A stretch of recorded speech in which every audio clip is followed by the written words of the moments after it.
Hey everyone, sorry about the wonky camera. Guess where I am? I'm in Portland, Oregon, and I'm actually waiting for Chris. I'm gonna meet Chris tonight. I'm kind of excited. We're going to karaoke.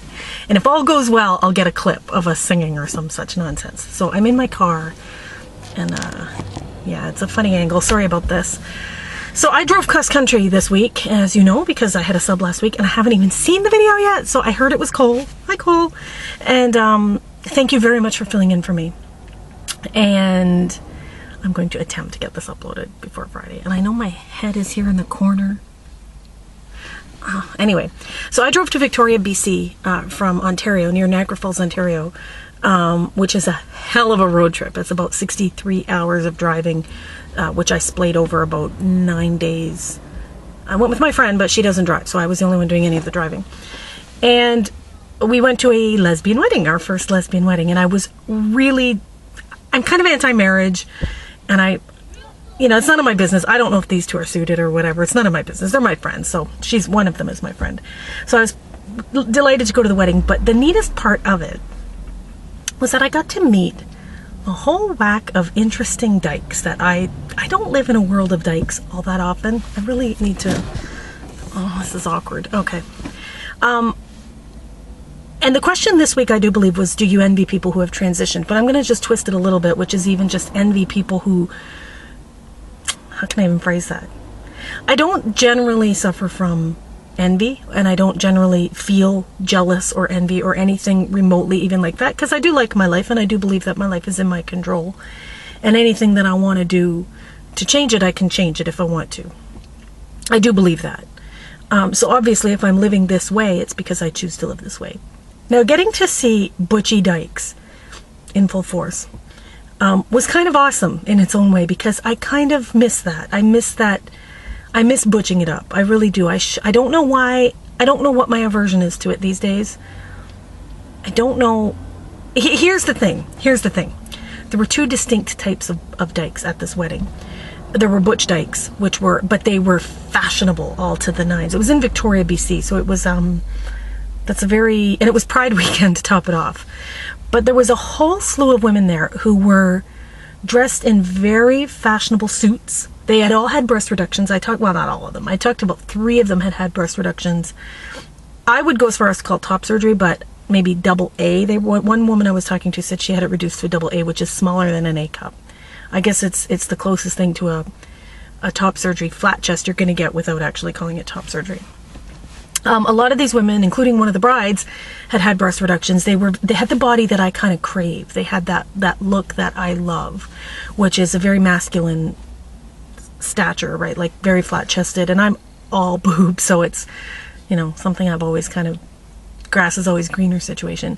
And they were all wearing really interesting suits and fashionable shoes, and they all had these weird shattered haircuts, these short little spiky shattered haircuts with like different lengths of hair, and they were all wearing accessories, which I don't accessorize. I don't do my hair.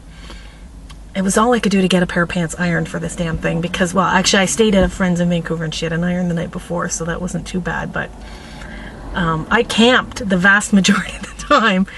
In fact, we also slept in the Columbia ice fields. Google it. It's in between Jasper and Banff in Alberta, Canada, and there is a glacier that is melted, the Athabasca Glacier, and it was 3 degrees Celsius when we camped. I was fucking freezing, but we did it, and I wanted to do it to prove that I could.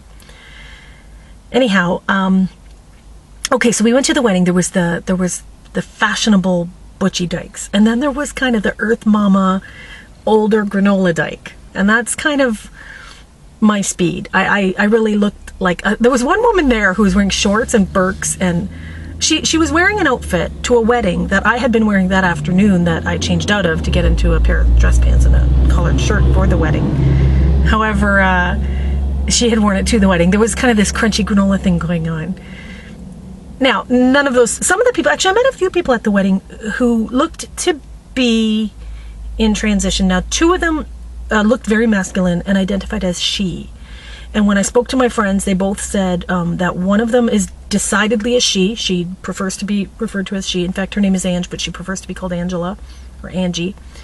The other one's name was Bobby, and Bobby apparently goes by she, but I think there's I wanted to ask, because I mean, that one thing I learned off this channel is if you don't know, go ahead and ask, what pronoun do you prefer? But everyone was referring to Bobby as she, so I did too, which I probably shouldn't have. But I told Bobby about this channel, so maybe Bobby will check it out. And Bobby looked very interested at the whole concept of genderqueerdom, because maybe he doesn't, maybe he, she doesn't know the term, because, yeah, anyway. I want to say he, because he gave me very male energy. Anyway, am I envious of any of these people? Well, the whole fashionable thing throws me off. I'm not really, a lot of cyclists in Portland. I'm not really into fashion. So to see people who are all dressed up to look a certain way, to make a statement that this is the way I look and this is what it means, throws me off. The fact that so many of them had had the breast reduction kind of shocked me, and I was envious of that.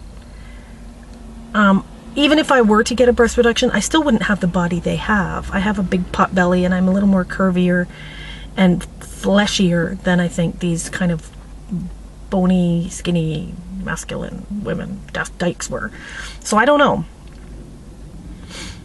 Was I envious of them in their transition insofar as they live full out lives?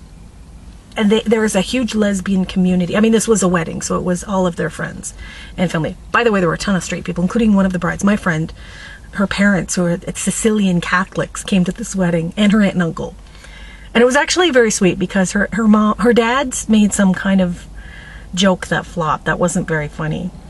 Something about straight pride day. And everybody kind of groaned. And then he redeemed himself by saying, you know, and he's got this kind of steelworker accent. He just talks like a Joe Blow steelworker dude from, you know, whatever, Southern Ontario. And he said, you know, I didn't lose a daughter today. I gained a daughter.